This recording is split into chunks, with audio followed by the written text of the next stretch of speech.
ওইটুকু জায়গা হচ্ছে ক্যামেরার মধ্যে নাই।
ওগুলো সব হয় কালাবনি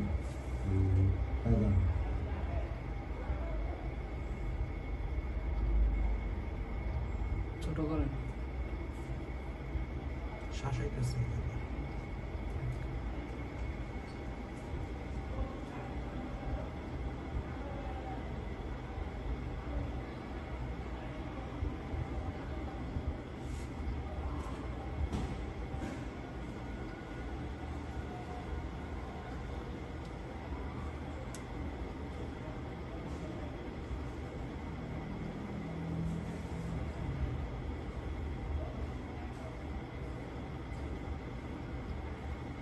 আমি ওরা যখন ওইখান থেকে আমার পুলিশ রেস্কিউ করে বাঁচায়, আমরা 999-এ কল দিই, আমার লোকজন সেনাবাহিনীর সাথে যোগাযোগ করে, পরে সেনাবাহিনী ওদেরকে বলে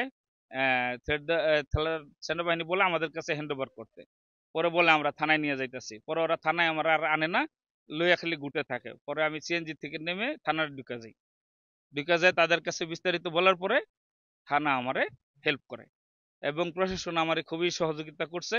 রূপগঞ্জ থানার যারা ছিল তারা খুবই আন্তরিক ছিল এবং আমারে অনেক হেল্প করছে, আমারে সেভ করছে। আমি এই সরকারের কাছে দাবি চাচ্ছি যে এইভাবে মহব করে একজন খেটে খাওয়া মানুষ, আমরা সাধারণ মানুষ, আমি ব্যবসায়ী মানুষ, এই লোকগুলা আওয়ামী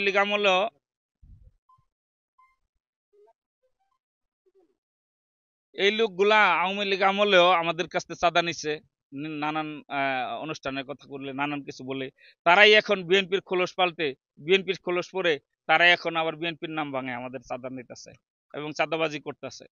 এখন আমরা ব্যবসায়ী মানুষ, আমরা ব্যবসায়ী যদি কেউ রাজনীতি না করে তাহলে তো আপনি জোর করে রাজনীতি বানাইতে পারবেন না। এই তাহলে কি এই দেশে কি সাধারণ মানুষ থাকবে না? এই দেশে কি ব্যবসায়ীদের কোনো মূল্যায়ন থাকবে না? এই দেশে কি যারা আমরা রাজনীতির বাহিরে ভোটার, আমরা 30% মানুষ, আমাদের কি কোনো মূল্যায়ন হবে না? আজকে আমরা পদে পদে এইভাবে বিপদগ্রস্ত। আমার একটাই দাবি এই সরকারের কাছে যে এটার সুষ্ঠু বিচার চাই এবং বাংলাদেশে যে পরবর্তীতে এইরকম কোনো ঘটনা না ঘটে এটার সুষ্ঠু আমি সমাধান চাই, বিচার চাই এবং আমার জীবনের নিরাপত্তা চাই।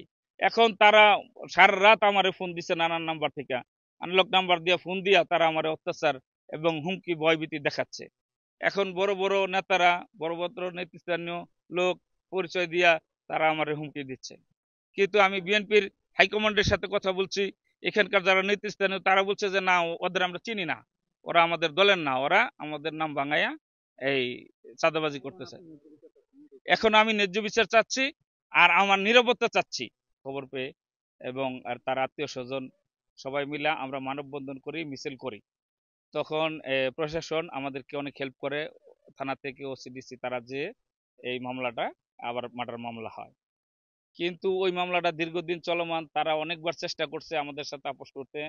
আমরা যেহেতু আমাদের মেয়ে মারছে তাই আমরা কোনো আপোষে যাই নাই, কারণ 11 বছর একটা শিশুরে এইভাবে ধর্ষণ করে নির্যাতন করে মারছে তারা, আমরা বলছি আমরা কোনো আপোষ করব না। তারা একাধিকবার অনেকবার আমার প্রেশার করছে, মামলা দিছে আমাদের লোকের নামে, জেল খাটাইছে মিথ্যা মামলা দিয়া, অনেক হয়রানি করছে। এই হয়রানি করার কারণে আমরা যখন না হইতে পাইরা আজকে দীর্ঘ এত দিন পরে তারা এই একটা মব সৃষ্টি কইরা আমি আমার অফিসে কর্মরত অবস্থায় ছিলাম।